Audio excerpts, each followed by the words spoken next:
In a quiet corner of the world lived a girl who could not stop wondering. Before philosophy had a name, it existed as a stirring in the soul, a silence broken by the need to know. Her name was Echo. Echo lived in the valley of familiarity, a place where days repeated like footsteps and no one questioned where the path led. People followed the patterns, safe, predictable, complete. But Echo asked different questions. Why is the sky blue? Where does the sun go at night? Why do my thoughts echo in ways no one else do? When others saw shadows, she wondered what stood between light and dark. When she gazed at the star, she asked what they were made of and who had ignited the first one. No one answered because no one asked. Still, something stirred within her. The invitation forward. One evening, as the last light drained from the sky, Echo stepped past the place where stories usually end. She reached the edge of the known world, where maps ended and silence began. There, beneath a tree older than time, stood a figure cloaked in moonlight. They didn't speak at first. They simply looked at her, as if they'd always known she would come. "And wonder," they said at last. "The first step of every journey you didn't know you were taking." In their hands glowed a lantern, crafted not from glass or flame, but from the questions that filled doubt and desire. When Echo grasped its handle, the lantern did not guide her forward so much as reveal the questions already hidden in the dark. And with that, she stepped into the unknown, the deep shallow. The road no longer led, it waited. At first, Echo thought the lantern was fading, but it wasn't the light that had changed, it was her. The questions grew heavier, no longer playful, but sharp. Answers didn't come. The sky remained quiet. Then a new presence walked beside her, cold, weightless, and distant, neither enemy nor guide. As Echo opened her mouth to speak, the air held its breath. A whisper drifted through the stillness, cool and dry, like a wind across stone. "Will it really make a difference in the long run? Why not do nothing? Why do people pretend to care? What difference will your questions make?"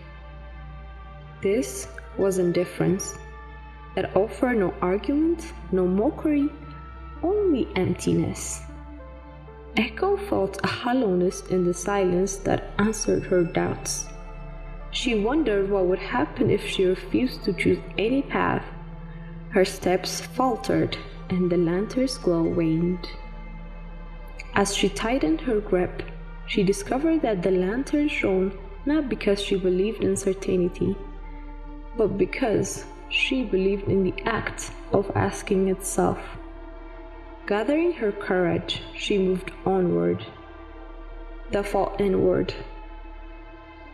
The paths split and reformed beneath her feet. Signs vanished, only shifting ground and wind that changed direction with every step. From the swirling darkness leapt a figure, dancing barefoot through fire, wild-eyed and laughing. "Everything changed," the figure shouted, spinning in circles, painting the air with fire and color. "And make what you've been told. There is no path, only play." Echo trembled. Certainty shattered like glass around her. Everything she thought she knew cracked open. Chaos only laughed louder. She laughed, she wept, she unraveled. Then, from the ashes of her former certainties, a new presence emerged, still, tall, and unwavering. This was freedom, holding a crown in one hand and a chain in the other. I am not the absence of weight, they said. I am the knowing that is yours to carry. Echo remembered the question that once haunted her. What happens if I never choose anything? Now she understood. Refusing to choose was itself a choice. She looked at her hand. She had nothing left but herself, and that was enough. She took the crown. She took the chain. She did not wear them, but carried them. And then she walked on. The rest of wonder. At last, the road behind Echo began to fade, leaving no signs of figure she'd met or the questions she'd asked. Before her lay only a vast nameless stillness. She stood at the edge of everything she'd sought, and there, in the quiet, she felt a presence. Not a figure, not a force, just being, and neither spoke nor moved. It simply was, real as breath, boundless as sky. In that stillness, Echo felt the unity of all force that had walked beside her. Wonder, chaos, freedom, even indifference, even silence. They had not disappeared. They lived within her now, woven into her every step, part of her rhythm, part of her movement forward. She understood answers were never the true destination. The seeking itself had shaped the path. Turning back to the world she had left, the lantern still glowed. No longer something she held, but something she had become. The world behind her remained unchanged, but she had shifted. She was steady now, whole in the presence of not knowing. And though her questions had only grown, she feared none of them, because she had met philosophy, not as a subject, but as a way of being.